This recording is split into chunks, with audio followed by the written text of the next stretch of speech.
놀라셨습니까?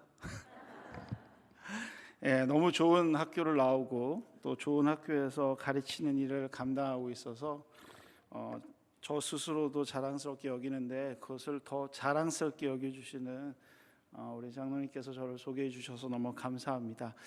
오늘 이 시간 교사 부흥회로 함께 모였는데요, 함께 말씀을 나누면서 우리가 어떻게 교사로서 이 땅에 사명을 감당해야 되는지 함께 살펴보는 시간을 갖고자 합니다. 오늘 사회 보신 분께서 말씀을 읽어주셨는데요, 거기 보면 첫 번째 질문이 이렇게 나오죠. 이 모든 것들을 깨달았느냐라고. 이 뭘 깨달았냐는 거가 중요할 것 같아요. 왜냐하면 이 본문 마태복음 13장은 이 앞에 7개의 비유가 나란하게 서술이 되어 있는 겁니다. 첫 번째 비유가 이제 씨 뿌리는 자의 비유, 그다음에 두 번째 비유가 좋은 씨의 비유가 나오고요. 그 이후에 겨자 씨의 비유가 나오고 누룩의 비유가 나옵니다. 그리고 이제 좋은 진주, 보화가 감춰진 밭, 그리고 마지막으로 그물에 대한 비유가 쭉 나열이 되어 있어요. 그래서 7개의 비유가 다 기록이 되어 있는데 우리 대길교회 성도님들은 그 비유에 대해서 다 알고 계시죠? 제가 알기로는 백훈기 목사님께서 설교를 워낙 잘하시기 때문에 이런 것들도 다 잘 설명해 주셨을 거라고 생각이 드는데 아직 안 하셨다라면 아직 위임하신 지 1년밖에 안 되셔서 순서가 안 됐기 때문에 그럴 거예요. 나중에 비유에 대한 해석하실 때도 되게 흥미롭고 재밌게 잘 설명해 주실 텐데 혹시 이 비유를 잘 모르세요? 그럼 이 비유를 설명하면 오늘 설교는 2시간을 해야 되는데 어떻게 할까요? 다 아시죠? 네. 여러분의 마음을 알 것 같습니다. 설교 짧게 하라 이 얘기시네요. 네. 갑자기 목소리가 커지시네요. 정말 다 아세요? 네. 근데요, 예수님께서 비유를 드실 때는 그 당시에 잘 사용했던 것들을 가지고 하늘의 비밀을 설명해 주셨어요. 그래서 비유라고 하는 것은 하나님의 비밀을 우리에게 알려주시기 위한 하나의 도구였거든요.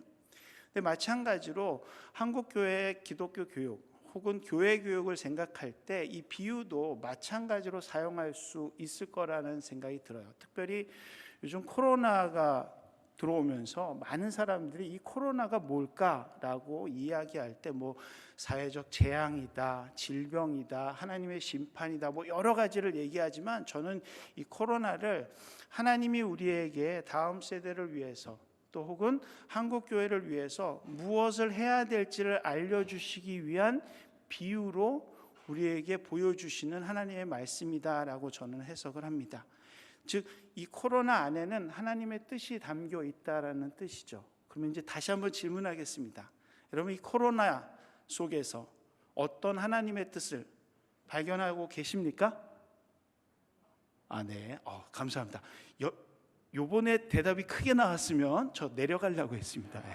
왜냐하면 거기에 대한 답을 내는 게 제 설교인데 여러분이 답을 다 아신다고 하면 성경 덮고 기도하겠습니다 하고 내려가려고 했는데 아무도 대답을 안 해주셔서 그 부분에 대해서 좀 생각하면서 우리가 정말 하나님의 세대를 다시 한번 세우기 위한 교사로서 어떤 역할을 해야 되는지를 이 코로나와 관련해서도 그렇고 우리가 교사로서 혹은 교사가 아니더라도 우리가 다음 세대를 어떻게 세워가야 되는지에 대한 부분과 관련해서 고민하며 생각해보는 시간을 좀 가져볼까 합니다. 제가 코로나를 하나의 비유라고 설명해 드렸는데요, 한번 잘 생각해 보세요. 코로나 때문에 변화된 게 뭐가 있었죠? 우리의 삶에 엄청나게 많은 것들이 변화됐습니다. 아마도 여러분에게 한번 질문 던져보겠어요. 교회 학교 하면 떠오르는 게 뭐가 있을까요? 교회 학교, 여름 성경학교, 성경학교. 또 교회 학교 하면 떠오르는 게 뭐가 있으세요? 달란트. 또 교회 학교 하면 떠오르는 게 뭐가 있을까요? 찬양. 혹시 이 중에서 미션 스쿨 나오신 분 계세요? 미션 스쿨 한 분? 네. 두 분? 네, 두 분. 세 분? 반응이 되게 늦으시네. 교회가 너무 크다 보니까 제가 말하는 게 거기까지 들리는데 꽤 오래 전달되는 것 같아요. 네. 그럼 앞으로 한번 말하고 한번 쉬었다가 대답 듣고 그러도록 하겠습니다. 예, 미션 스쿨. 혹시 이 안에 계신 분들 중에서 우리 아이는 지금 대안학교 보내고 있다. 1분 쉬었다가 여기 진짜 없네요. 예. 화면 한번 보여주시면요, 이 기독교 교육 혹은 교회 교육이라고 하면 한번 클릭 한번 해주세요. 여러 가지 것들을 우리가 생각하게 돼요. 이와 같이 다양한 기독교 교육에 대한 것들도 있고, 뭐 캠프를 하기도 하고 다양한 것들을 하게 해왔어요. 근데 놀라운 것은 코로나가 오면서 이 모든 것이 무너져 버렸습니다. 여러분, 이게 무너졌다는 건 우리에게 커다란 하나님의 메시지가 있다라는 비유임을 깨달아 아셔야 된다라는 사실이에요. 근데 이 무너짐에 있어서 그냥 무너지고 끝났으면 좋겠는데, 이 무너짐에는 또 다른 세워짐도 있었다라는 사실이에요. 그래서 다음 페이지를 좀 보여드리면, 잃어버린 거로는 보통 세 가지를 많이 얘기해요. 일상, 우리의 일상을 많이 잊어버렸어요. 그리고 사회적 거리두기, 그죠? 옆에 예전에는 이렇게 살갑게 옆에 앉아 있는 게 가장 좋았는데 이제는 떨어져 있는 것. 물론 제 아내는 너무 좋아합니다. 저하고 사회적 거리두기를 하기 위해서 되게 좋아하는데 저는 안 좋아요. 예.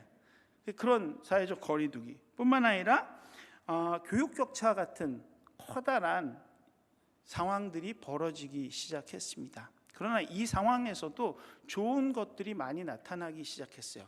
가장 대표적인 게 뭔지 아세요? 여러분들이 다 예쁘고 멋있게 보인다는 사실이에요. 왜일까요?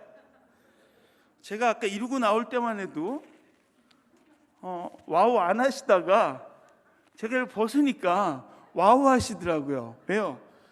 저도 이거 쓰면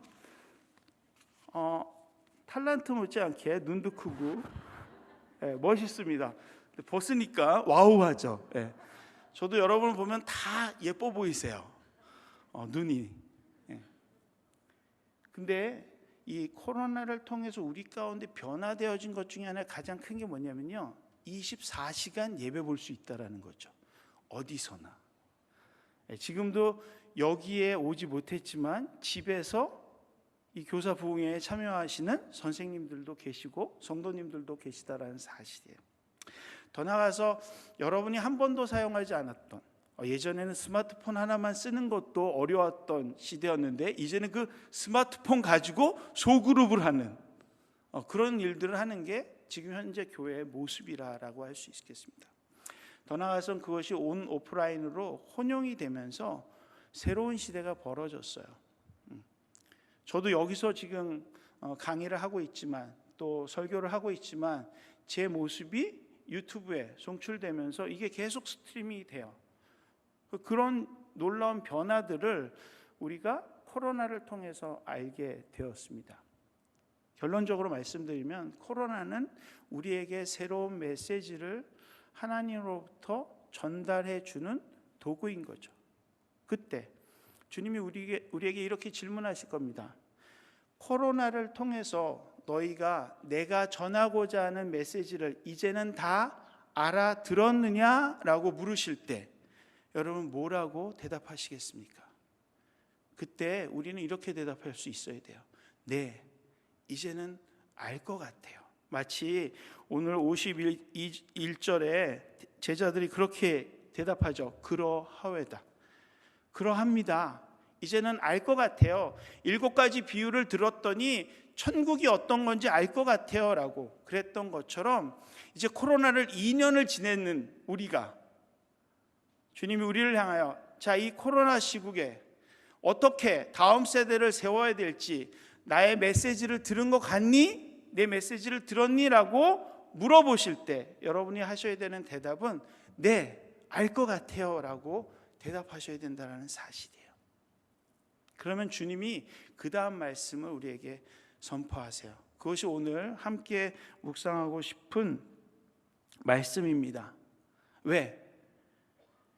뭐라고 되어 있냐면 그러므로 천국의 제자된 서기관마다 마치 새 것과 옛 것을 그 곳간에서 내주는 집주인과 같다라고.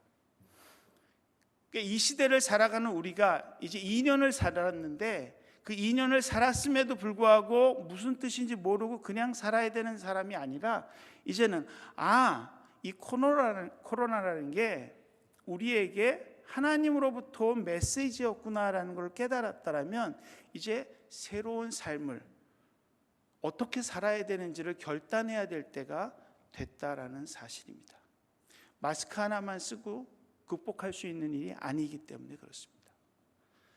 아마 이 중에는 백신도 맞으시고 또 마스크도 쓰고 코로나로부터 자유로우실 거라고 생각하시겠지만은 코로나로부터의 진정한 자유, 다음 세대를 온전히 세우는 진정한 우리의 모습은 어디에 있냐? 이 과정을 하나님이 우리에게 주시는 메시지, 그 메시지를 듣고 이제는 천국의 제자된 서기관 같은 사람이 되겠다라고 결심할 때 가능해진다라는 사실입니다. 자, 그러면 코로나가 왜 천국의 제자단 서기관처럼 이 땅을 살아갈 수 있는 좋은 메시지인지를 알 수 있을까요?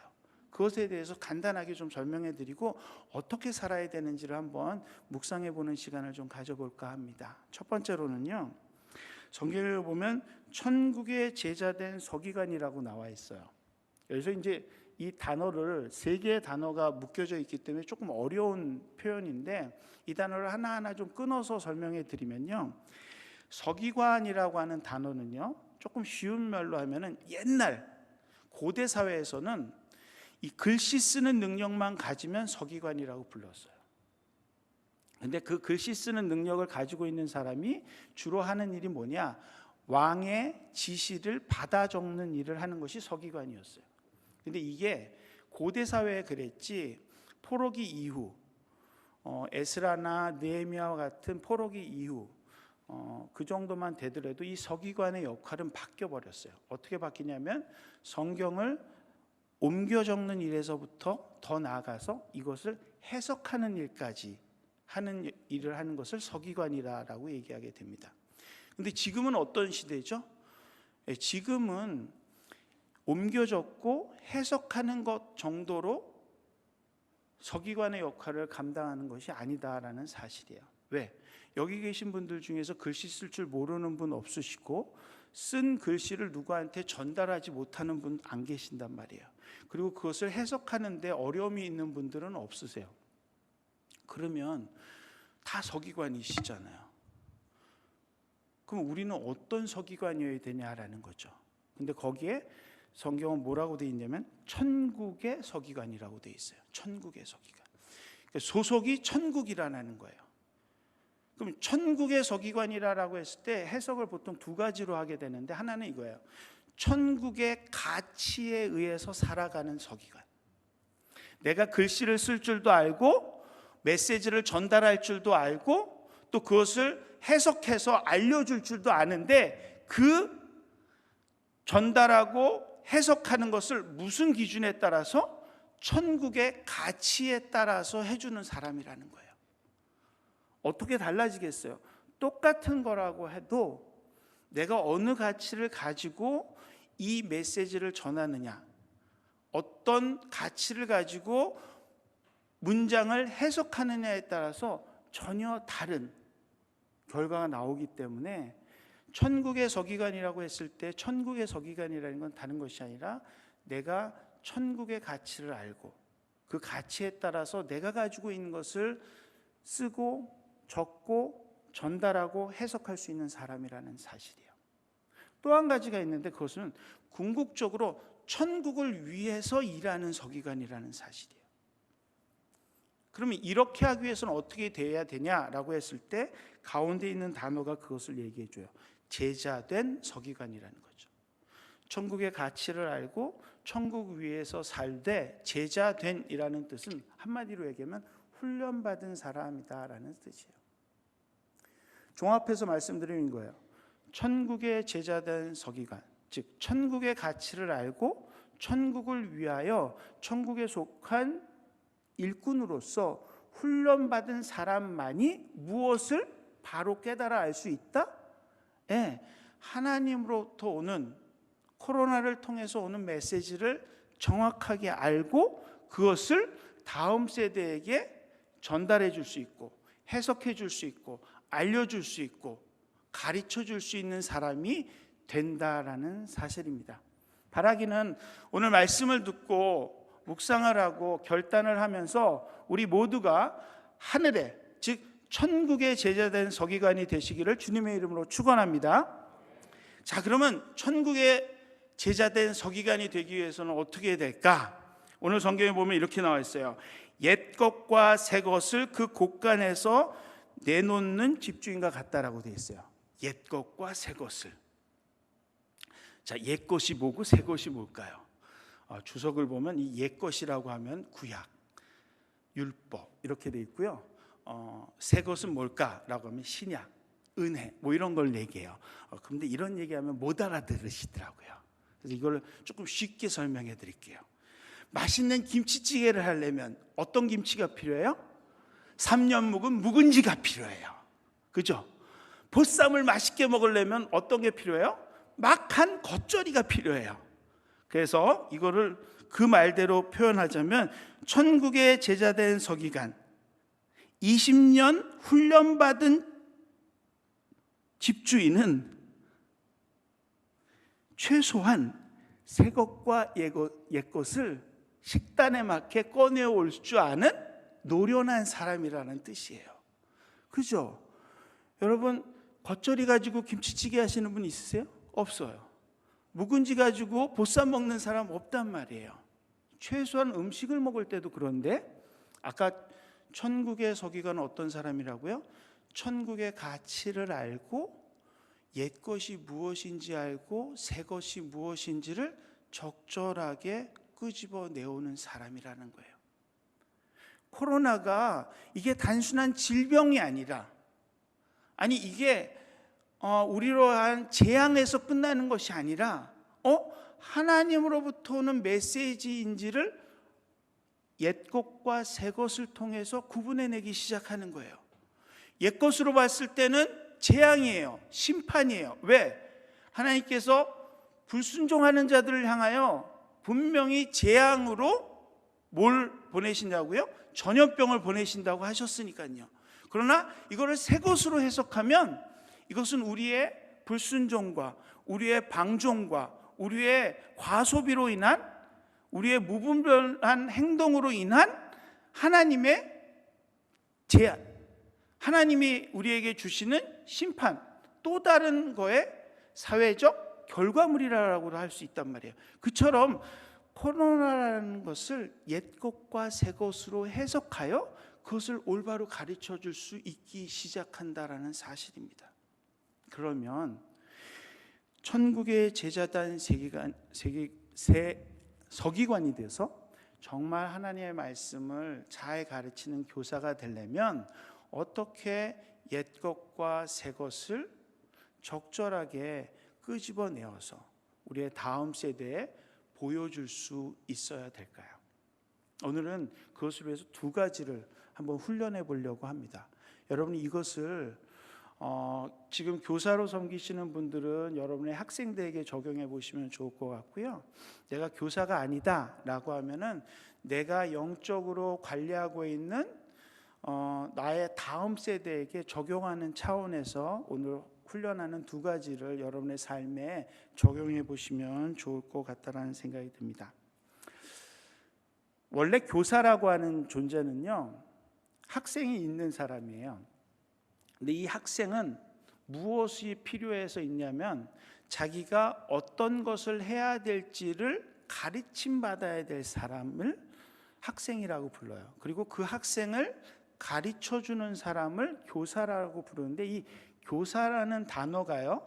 슬라이드 하나만 좀 보여주시면요. 이 교사라는 단어가 토켄이라고 하는 단어에서 나온 teacher라는 단어가 토켄이라고 하는 단어에서 나온 파생어예요. 이 토켄이라고 하는 단어가 무슨 뜻을 가지고 있는 단어냐면 보여주다, 제시하다라는 뜻이에요. 이렇게 보여주다, 제시하다 하니까 어렵죠. 여러분 손가락을 이렇게 한번 들어보세요. 들어보시고 여러분이 가르치고 싶은 방향 하나 둘 셋 하면 찌르시는 거야. 하나 둘 셋. 네. 이렇게 두서없이 찌르니까 이상해지죠. 자, 여기서 가장 멋있는 사람 찌르기 하나 둘 셋. 네, 아직 강의에 집중하지 않고 계세요. 이 예배실에서 가장 멋있는 사람 하나 찌르기 하나 둘 셋. 네, 아직도 딴 데 찌르시는 분이 계세요. 네, 다시 한번 하겠어요. 가장 멋있는 사람 찌르기 하나 둘 셋. 네, 담임 목사님 어디 계시나? 역시 일편단심 담임 목사님만 찌르시는 분 몇 분 계셨습니다.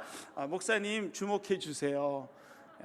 목사님 우리 성도님의 사랑을 받고 살아나십니다. 이처럼 교사는 뭐 하는 사람이냐면 이렇게 가리키는, 손가락을 가지고 내가 주목하여 제시하고 싶은 것을 가리키는 사람을 교사라고 해요. 그래서 이 가리키는 행동을 가르친다라고 해석을 하게 되는 거예요. 그러면 여러분은 천국의 제자된 서기관으로서 무엇을 가리키며 어떤 것을 가르쳐 주기를 원하십니까? 두 가지를 훈련해 보기 원해요. 첫 번째는요, 요즘 핫한 직업 중에는 큐레이터라고 하는 직업이 하나 있습니다. 이 큐레이터는 어디서 일을 하는 사람이냐면 전시관이나 박물관에서 일을 하는 사람들이에요. 이 사람들이 주로 하는 일은 네 가지 일을 하게 되는데요. 첫 번째는 스타디, 연구를 해요. 자기 박물관에 뭐가 있는지, 어떤 자료들이 있는지 연구를 해요. 그리고는 두 번째, 오가나이징, 조직을 해요. 요번에 어떤 물건을 전시를 해서 관객들에게 좋은 효과를 내면 좋을까라고 해서 연구를 통해서 자기 박물관에, 자기 전시관에 있는 자료들을 잘 조사한 후에 좀 필요한 게 더 있다라고 하면 그것을 사러 가요. 아니면 구입하러 가요. 아니면 빌리러 가요. 그래서 그것을 잘 모아가지고 그것을 하나로 잘 전시를 하거나 배치를 시키거나 영어 표현은 이제 디스플레이 한다라고 하거든요. 이렇게 붙여놓기도 하고 펼쳐놓기도 하고 그렇게 해요. 그것을 이제 어려운 말로는 전시한다, 프리젠테이션 한다라고 해요. 그리고 그것이 다 끝나고 나면은 그거와 관련된 내용들을 출간도 하고 홍보도 하고 교육도 하는 역할들을 해요.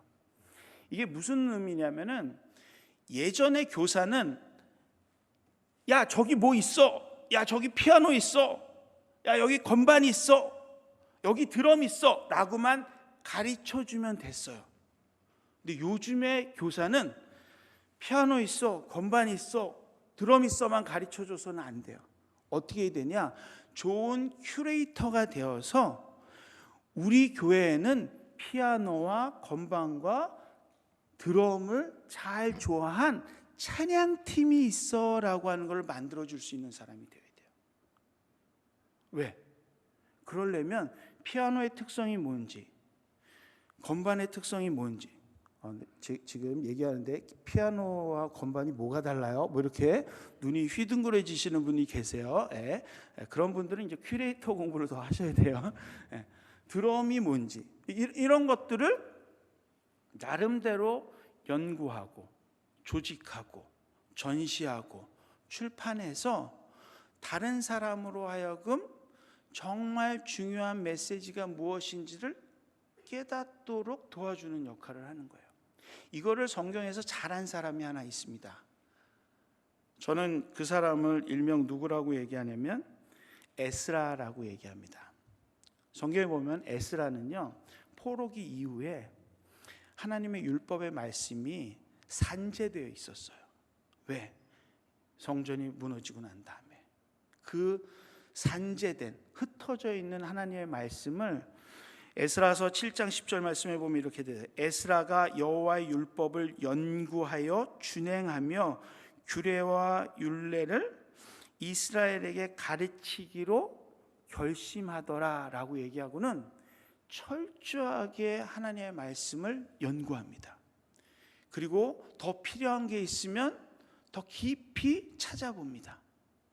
심지어는 느헤미야가 여보게 우리 성전문에서 말씀 선포가 있는데 와서 말씀 좀 선포해 주게 라고 했을 때 네 알겠습니다 라고 해서 혼자 가서 이렇게 한 게 아니라 좌우로 13명의 통역관을 세우셔서 자기가 한 구절을 읽으면 13명의 통역관이 그 말씀을 똑같은 방언으로 제가 나는 종민이다 그러면 I am 종민 와타시야 종민 데스 뭐 이렇게 13개 방언으로 제가 아는 단어 다 했습니다. 네, 외국어 독일어가 좀 됐었는데요 요즘은 안 되더라고요. 그렇게 13개 방언으로 왜? 포로에서 돌아온 사람들이니까.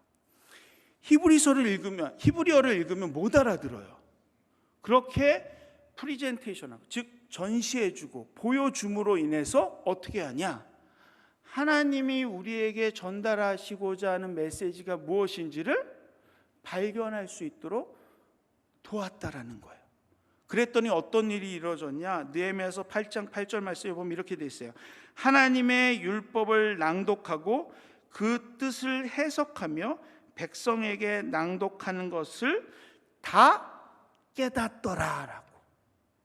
백성들이 그냥 지시하고 이거야 저거야 라고 해서 끝나는 것이 아니라 정말 하나님의 큐레이터가 되어서 옛것과 새것을 옛것은 히브리어로 그냥 읽어주되 새것으로 통역하여 선포할 때 그것이 완벽한 조화를 이루어서 삶의 변화가 일어나는 것들이 나타나기 시작하게 되었다라는 사실입니다. 할머니가 묵은지 3년 묵은 묵은지로 김치찌개를 끓이고 그 위에 두부를 얹어서 손주에게 주면서 얘 먹어라 라고 얘기할 때 그냥 줄 수 있어요. 또 그 옆에 맛있는 보쌈에 겉절이를 해서 얘 먹어라 라고 해서 줄 수 있어요. 근데 큐레이터와 같은 하나님 나라의 제자된 서기관들은 그 묵은지의 의미와 겉절이의 의미가 왜 보쌈은 겉절이와 먹어야 되는지, 묵은지를 통해서 왜 김치찌개가 깊은 맛이 나는지를 어떻게 해준다고요? 설명해 주고 감동시키게 된다라는 사실이에요. 이거를 연구하면서 제가 발견한 유명한 큐레이터 한 사람이 있는데요. 이 사람이 송한나라고 하는 큐레이터입니다. 그러면서 이 큐레이터가 뭐라고 자기 자신을 소개하냐면 이렇게 하더라고요. 자기는 큐레이터로서 다른 거 하는 게 아니라고. 창의력을 발휘하여 관람객들이 한 번 더 생각하게 만드는 것이 큐레이터의 역할이다라고. 천국의 제자된 서기관, 그런 교사로서 하나님 앞에 하나님의 말씀을 보여주고 하나님의 뜻이 무엇인지를 가르쳐주고 코로나를 같이 살아가면서 이 코로나에서 우리가 무엇을 깨닫고 어떻게 살아야 될지를 여러분이 만일 큐레이터로서의 교사로 살아가기를 원하신다라면 여러분의 자녀들에게, 아니 여러분의 학생들에게 여러분이 그들 앞에 지시하여 보여주는 모든 내용을 한 번 더 생각하게 만드시는 분이 되시기를 주님의 이름으로 축원합니다. 그냥 할머니가 묵은지로 맛있는 김치찌개 끓여서 야따 먹어라 그러면 중고등학교 학생들이 맛있어요 이러고 먹어요? 네. 안 그래요. 저희 집 얘기입니다. 제가 이제 뭐 총각같이는 안 보이죠. 네. 그럴 수밖에 없어요. 애가 넷이니까요. 네. 뭐 그거 가지고 와우 하세요. 아까 와우 하셔놓고. 네. 네. 그 넷인데 저희 어머니 아버님은 다 돌아가셔서 안 계신데 이제 아이들이 외할아버지네 가요. 한 달에 한 번씩 뭐 두 달에 한 번씩 이렇게 가요. 그러면 외할머니가 아주 진수성찬을 차려주세요. 그러면 애들이 어떨까요? 맨 처음에는 막 환상적이었어요. 근데요, 이게 의미를 부여하지 않고 그냥 밥상만 차려놓잖아요. 그리고 먹고 방에 들어가요. 그런데 놀라운 사실 하나 발견한 적이 있어요. 장모님이 장조림을 하나 만드셨어요. 그리고는 그 장조림을 꺼내주시면서 이렇게 얘기하시더라고요.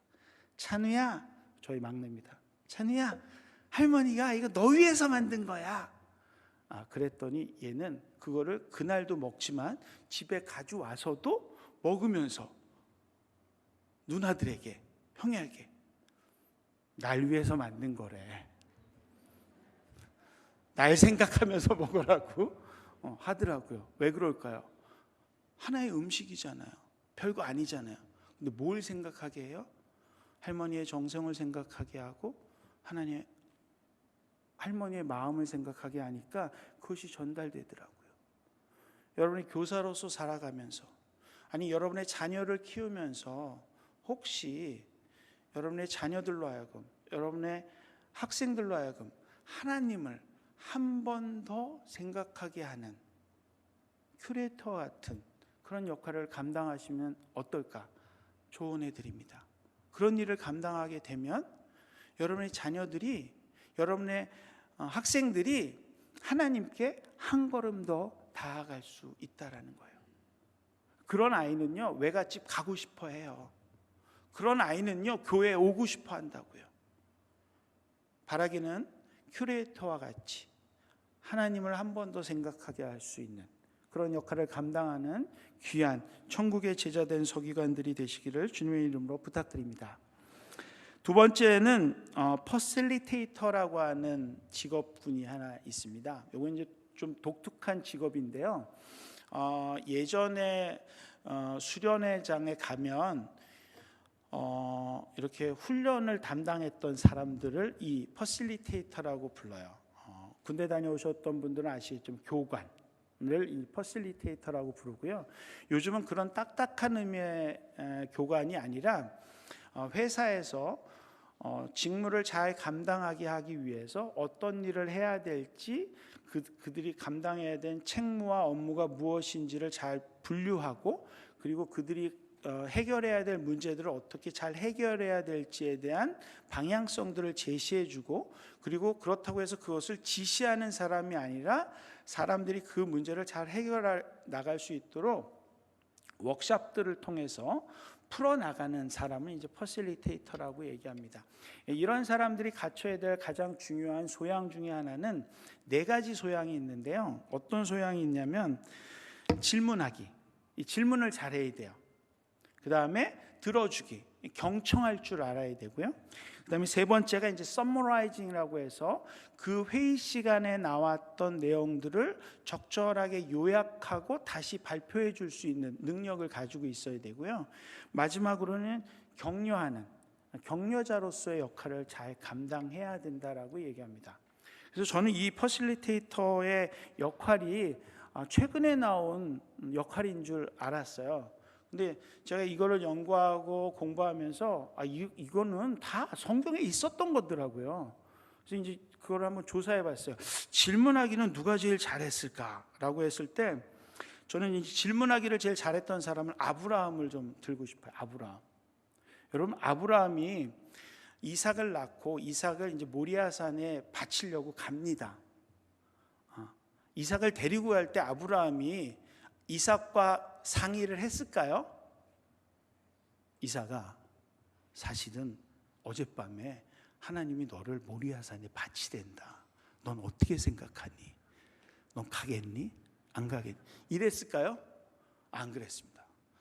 기가 막힌 질문자인데 어떻게 질문을 하냐? 짐 들어 가자. 그리고 가요. 3일 길을 걸어갑니다. 3일을 말을 안 하면 누가 질문을 할까요? 아들이 질문해요. 아들이 뭐라고 하냐면, 아버지, 도대체 불도 있고 나무도 있는데 양은 어디 있습니까? 번제할 것은. 그때 아브라함이 한마디를 얘기해요. 내 아들아, 번제할 어린 양은 하나님이 자기를 위하여 친히 준비하셨느니라. 아들이 계속 갸우뚱해요. 이상하다. 아빠가 좀 맛이 간 것 같은데 스스로 질문을 던지기 시작하겠죠. 그러다가 모리아산에 올라갔어요. 그것도 단 둘이서. 내 아버지가 자기 보고 나무를 늘어놓으래요. 그래서 늘어났어요. 가만히 서 있으래요. 그리고 자기를 묶어요. 이삭은 계속 머릿속에 질문을 던집니다. 아빠가 왜 이러지? 왜 날 묶지? 정신이 나갔나? 그리고 자기를 들더니 번제단 위에 올려놔요. 그리고 자기를 찌르려고 해. 그때 이삭은 본 게 있어요. 저 아빠 봐라. 왜 저러지? 왜 저러지? 정신 나갔네. 그때 하나님이 개입을 하십니다. 뭐라고 계시냐면 아브라함아, 아브라함아라고. 근데 그 다음에 성경 구절이 기가 막혀요. 창세기 22장 13절인데 이렇게 나와 있어요. 아브라함이 눈을 들어 살펴본즉 한 순양이 뒤에 있는데 뿔이 수풀에 걸려 있었더라. 이걸 이제 이미지로 보면 두 가지로 그림이 가능해요. 저는 이제 이론적으로 볼 때는 이게 번제단이라면 아브라함이 번제단에 이삭을 올려놓고요, 찌르려고 할 때 멈추게 하셨잖아요. 멈춘 다음에 눈을 들어 봤더니 저 뒤에 양이 있었던 거죠. 이게 이제 정통적인 해석입니다. 근데 저의 야사적인 해석으로 하면 이삭이 눕혔어요. 눕혀서 아빠를 보면서 질문을 던지고, 저 아빠 왜 저러지? 저 뒤에 양이 있는데? 양이 저기 있는데 왜 날 잡으려고 하지? 아빠 맛이 갔나? 근데 하나님이 개입을 하세요. 그리고 아브라함이 눈을 들어 뒤를 본즉 양이 있더래요. 그리고 양을 잡아 번제를 드려요. 하나님은 왜 이렇게 하셨을까요? 이게 이제 퍼실리테이터가 하는 가장 중요한 역할입니다. 무슨 의미일까요? 직접 개입해서 하나님을 만나게 하실 수 있는 분이시지만 언제까지? 하나님을 전인격으로 만나는 그 순간까지 하나님이 기다려 주신다라는 사실이에요. 퍼실리테이터, 교사나 학부모 반드시 해야 되는 게 뭐냐? 끝까지 기다려주며 올바른 질문이 나오고 그 질문에 대한 정확한 답을 찾을 때까지 기다려줄 수 있는 것. 쉽지 않습니다. 좀 전에도 말씀드렸지만 제가 애가 넷이라잖아요. 교육 방법론이 몇 가지 필요할까요? 결론적으로는 제가 기독교 교육학자지만요, 정답은 없습니다. 넷다 다르답니다. 그게 정답입니다. 근데 그 넷다 다르기 때문에 넷다 다른 방식으로 질문하고 그 질문에 대답하려고 기다려줘야 된다는 사실이에요. 그 기다림의 속에서 어떤 일을 해야 될까요? 끝까지 경청해야 돼요. 여러분, 나오미와 룻의 이야기를 잘 아시죠? 룻이 나오미를 따라오겠다라고 했을 때 어머니, 시어머니가 오지 말라라고 경청 안 했어요. 그런데 끝까지 가겠다라고 하는 말에 데리고 왔어요. 그리고 데리고 왔는데 얘가 갑자기 남의 집에 가서 일을 한다는 거예요. 어머니 입장에서는 화가 치밀 수밖에 없을 수도 있는 일이지만 그 룻의 이야기를 끝까지 들어줍니다. 그리고 뭐라고 대답을 하면 이렇게 대답해요. 내 딸아, 너는 그의 소녀들과 함께 나가고 다른 밭에 사람들과 만나지 않는 것이 좋겠다. 그리고는 그런 얘기를 해요. 하나님이 어떻게 하시는지 끝까지 보라라고. 다른 말로 하면 하나님의 음성을 듣는 것을 도와주려고 본인이 먼저 경청해주고 경청하는 것들을 가르쳐줍니다. 더 나아가서 사무엘과 엘리야의 관계에서는 그것이 더 적나라하게 드러나죠. 엘리는 하나님의 음성을 듣지 못하던 사람이었어요. 제사장이었지만 안타깝게도 그래서 사무엘이 선생님 저 부르셨어요 라고 했을 때 2번이나 뭐야 안 불렀는데 왜 자꾸 깨워 라고 했어요. 근데 3번째, 그래? 그럼 요번에 부르실 때는 내가 여기 있습니다. 주의 종에게 말씀하여 주옵소서라고 대답하라라고 정확하게 하나님의 음성을 듣는 법을 가르쳐 주게 됩니다. 본인이 못 듣는다 할지라도. 여기 계신 분들 중에 방언 못 하시는 분 계시죠? 그렇다고 방언 못 하시면서 방언하지 말라라고 하지는 마시라는 거죠. 그런 거와 똑같아요. 방언하시는 분, 그렇다고 방언 못하는 사람에게 꾸짖지 말라라는 거죠. 끝까지 경청해주며 그래 그렇구나. 여러 가지 상황 속에서 하나님께서 나에게 들려주시는 것이 무엇인지를 귀 기울여 들을 수 있도록 질문하고 경청하고 제시하고, 더 나아가서는 그것이 그 사람들을 경노치 않게 하기 위하여.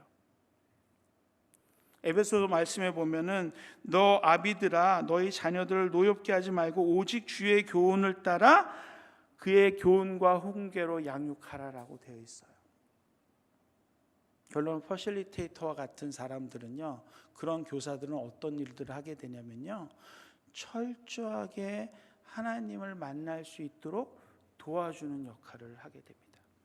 그래서 제가 알고 있는 퍼실리테이터로 유명하게 일하고 계시는 홍순표 대표님은요, 그 퍼실리테이터의 역할을 이렇게 표현하고 있어요. 마음을 열고 이야기를 나누는 것을 도와주는 중간자의 역할을 하는 사람이다라고.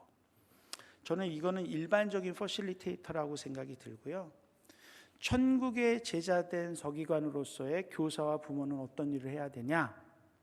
하나님과 사람 사이에서 학생이나 자녀로 하여금 하나님을 더욱더 깊이 만날 수 있도록 그 중간에서 질문하고 경청하고 제시하고 훈육하는 일을 끊임없이 반복하는 사람, 중간에 서서. 때로는 내가 충분히 경험하지 못한다 할지라도 나를 통해서 나와 하나님이 아니라 나의 학생과 하나님이, 나의 자녀와 하나님이 충분히 만날 수 있도록 중간 다리 역할을 하는 사람이 바로 하나님의 부르심을 받은 천국의 제자된 서기관과 같은 교사와 부모라고 생각이 듭니다. 그래서 여러분에게 권면해드리고 싶은 거는요, 자녀를 보고 혹은 학생들을 보면서 답답할 때 한 가지 기억하세요. 내가 저 아이와 하나님 사이에 징검다리가 되고 싶다라고. 그래서 저 아이가 하나님을 못 만나는 답답한 상황은 내가 든든한 디딤돌이 되지 못하기 때문이다라는 것을 깨달아 하시고, 내가 든든한 디딤돌만 되면 저 아이가 자신 있게 하나님을 만나러 갈 수 있다라는 그런 소명의식을 가지시면 좋을 것 같아요. 왜? 물놀이 할 때 이 디딤돌이 있을 때 적절하지 않으면 못 가잖아요. 근데 애 키워보신 분들은 아시죠? 엄마가 일로 와 그러면 애가 점프 뛰죠. 어디에서나. 네. 왜일까요? 저 엄마 저거 지난번에도 피하더니 이번에 또 피할 것 같아. 그런 어머니 안 계시잖아요. 네. 근데 내가 교사가 되어서 그런 디딤돌이 될 때 하나님과 그 학생 사이에서 서 있다라면 하나님께서 놀랍게 역사하실 줄로 믿습니다. 많은 사람들이 저한테 물어봐요. 기독교 교육을 전공하고 있으니까 한국 교회 미래가 어떻겠냐라고. 저는 이렇게 얘기합니다. 당신의 미래는 어떠신가요? 라고. 왜냐고요? 한국 교회의 미래, 한국 기독교 교육의 미래는 곧 나의 미래이기 때문에 그래요. 내가 망하면 한국 기독교 교육이 망하는 겁니다. 아까 말씀하신 우리 대총신대학교 기독교육과 제가 지금 학과장이거든요. 제가 망한다고 생각해 보세요. 저희 과가 망하는 거죠. 그런데 총신대 기독교 교육과 미래가 어때요? 그러면 밝습니다. 괜찮습니다. 라고 얘기해요. 왜요? 저는 할 일이 있으니까요. 제가 감당해야 될 게 있다라고 믿기 때문에. 그럼 여러분에게 다시 한번 묻겠습니다. 대길교회, 교회학교의 미래는 어떨까요? 네. 이쪽 몇 분만 밝다라고 얘기하시고 저쪽 뒷부분은 좀 어두운 것 같아요. 조명 좀 밝혀주세요. 대길교회, 교회학교의 미래는 어떨까요? 왜요? 바로 당신이 대길교회의 미래이기 때문에 그렇습니다. 그리고 여러분이 섬기고 있는 아이들이 이 대길교회의 미래이기 때문에 저도 그렇게 은혜를 받고 이 자리에 서 있는 거고요. 여러분의 자녀들이, 여러분의 학생들이 그렇게 은혜를 받고 이 자리에 다시 설 것이기 때문입니다. 바라기는 큐레이터처럼 여러분이 가지고 있는 묵은지와 겉절이를 적절하게 조화시켜서 하나님의 율법과 복음을 아이들에게 마음껏 보여주고 그것을 통해서 하나님을 한 번 더 생각하게 만드는 귀한 선생님들이 되시기를 간절히 바라고요. 또 그 아이들이 그런 하나님을 만날 때까지 그것이 더뎌진다 할지라도 포기하지 마시고 그 중간 자리의 역할을 끝까지 감당하시는 주의 사명자들 되시기를 주님의 이름으로 간절히 축원합니다. 우리 함께 기도하겠습니다. 하나님 감사합니다. 천국의 제자된 서기관으로 우리를 불러주심에 감사합니다. 코로나와 같은 험악한 상황 속에서도 이것을 단지 저주로 심판으로만 이해하는 것이 아니라 하나님이 우리에게 옛 것과 새 것을 내어주기 위한 하나님의 메시지로 받아들이는 귀한 주의 백성들 되게 하여 주시옵소서. 그래서 그 믿음 가지고 우리의 다음 세대를 하나님 더 생각하게 만들고 하나님 더 깊이 만나게 만드는 귀한 교사들로 부모들로 세워 주시옵소서. 그렇게 믿음의 세대를 세워가는 대길교회가 되기를 간절히 소망하며 예수 그리스도의 이름으로 기도드립니다. 아멘.